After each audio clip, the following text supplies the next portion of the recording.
మీరేమంటారు అంటే దానికి సమాధానం చెప్పాలి కదా. కనుక ప్రజలకు తెలియజేయదలుచుకున్న ఆఖరికి ఈ రోజున మీరు అర్థం చేసుకోవాల్సిన అవసరం ఉంది. ఇది పబ్లిక్ డొమైన్. బహుశా నాకు తెలిసి ఒక పార్టీ అధినేత అన్ని విషయాలు సహా బాధ్యత వహిస్తూ ఈ రోజున వాస్తవాన్ని చెప్పే ప్రయత్నాన్ని చూసాం ఆఖరికి. So I'm requesting chief minister and I am demanding Chief Minister and President of the Telugudesam Party nation, why don't you produce all these things?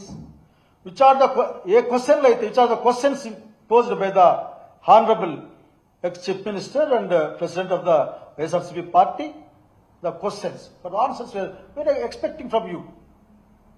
మీ దగ్గర అది ఏమీ లేదు కాబట్టి వాటి ఉంటే అట్లా వేసేయడం. అయ్యా స్పష్టంగా మీకు ఎట్లుంటాయంటే వీళ్ళు స్పష్టంగా వీళ్ళు చెప్పిన లెక్కల్లోనే 7 లక్షల కోట్ల పైగా అప్పులు